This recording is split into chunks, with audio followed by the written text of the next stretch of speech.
Amélie. Bonjour Jennifer. Bienvenue à Femmes des Territoires. Merci. Alors tu es venue aujourd'hui pour nous parler de ton activité. Et donc, qu'est-ce que tu fais? Alors je suis praticienne en hypnose sagesse. Voilà, c'est une méthode douce et bienveillante qui permet justement de déverrouiller les blocages chez les personnes. Ça peut être des blocages émotionnels, psychologiques, voilà. Le but c'est vraiment d'aider la personne à aller mieux, à mieux se connaître et à pouvoir vivre plus sereinement. Ok, alors, tu as dit hypnose sagesse. On entend plus souvent parler d'hypnose ericksonienne, si je ne me trompe pas. Du coup, c'est quoi la différence? Alors la différence en fait, c'est qu'en hypnose ericksonienne, du coup tu es assise ou allongée en face du praticien et il va te demander d'imaginer des choses, visualiser des choses, et ça demande souvent un travail de visualisation et de concentration et surtout de lâcher prise. Donc pas mal de personnes vont dire oui, moi du coup je suis pas réceptive, alors qu'en fait c'est juste que le lâcher prise n'est pas assez présent. Et en fait moi en hypnose sagesse, je ne vais pas demander à la personne de lâcher prise. L'hypnose sagesse, comment ça se passe concrètement?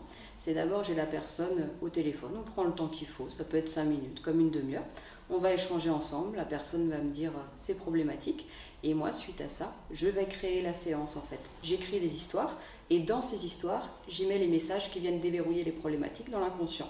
Donc pendant la séance, en fait, que la personne lâche prise, s'endorme ou suive attentivement les histoires, le résultat est le même en fait. Les histoires sont là pour occuper le mental pendant que les messages vont à l'inconscient. Et aussi le propre de l'hypnose sagesse, c'est qu'en fait, on met tout dans la même séance, à part les grosses problématiques avec des addictions ou des phobies, des choses comme ça, mais sinon pour le reste, on met tout dans la séance et on laisse agir. Et c'est la personne qui décide au bout de 3 semaines, 1 mois, si elle souhaite faire une autre séance. C'est ça aussi la différence, parce qu'en hypnose ericksonienne, souvent, c'est une thématique par séance, et après, c'est des forfaits, 3 à 5 séances. Là, moi, on fait une séance, on met tout dedans, et c'est la personne qui décide après si elle souhaite en faire une deuxième ou pas. C'est vraiment ça le but. Et surtout, on fait tout dans le positif, la bienveillance et la revalorisation. Parce que 99% des personnes ont besoin de confiance en eux, de positif. Le dernier pourcent, c'est ceux qui se mentent un peu à eux-mêmes. Mais voilà, donc vraiment, le but, c'est que les personnes aillent mieux et puissent être plus positives, aller de l'avant. Voilà. Ok, et alors dans quel domaine de la vie, par exemple, ça peut m'aider si je décide de venir te voir? Dans quel exemple? Alors le plus souvent, c'est des problématiques de confiance en soi, de dévalorisation, de stress, de deuil, de sommeil, de migraine. Il faut aussi savoir que chaque mot du corps en fait exprime autre chose. Il y a 50% de physique effectivement, mais il y a aussi 50% de psychologique. Et moi je vais venir travailler sur ce psychologique en fait.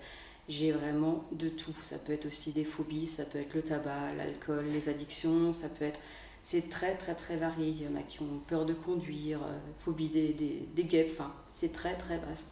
Mais souvent, moi en hypnose, je ne vais pas venir chercher le déclencheur, ça j'en ai pas besoin. Je vais juste rassurer l'inconscient, le faire prendre conscience que maintenant il est en sécurité, qu'il peut lâcher le contrôle, lâcher les barrières, et que maintenant la personne a le droit d'être qui elle est. On sait qu'en fait on se construit par rapport à ce qu'on a vécu entre notre naissance et nos 6-7 ans environ.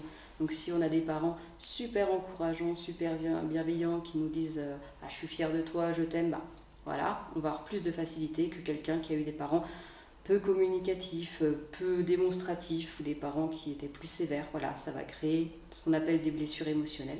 Et en hypnose sagesse, justement, je viens travailler sur ces blessures émotionnelles pour que la personne, à l'instant T, dans sa vie d'aujourd'hui, elle puisse se sentir mieux, elle puisse aller mieux, et elle puisse en fait, entre guillemets, reprendre le pouvoir de sa vie pour être qui elle est en fait. C'est développer le potentiel des personnes pour qu'elles se sentent bien.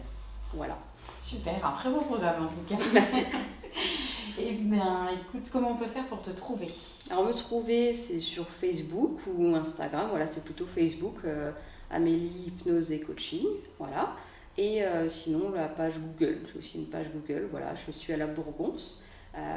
J'exerce à domicile. Je peux aussi me déplacer au domicile des personnes.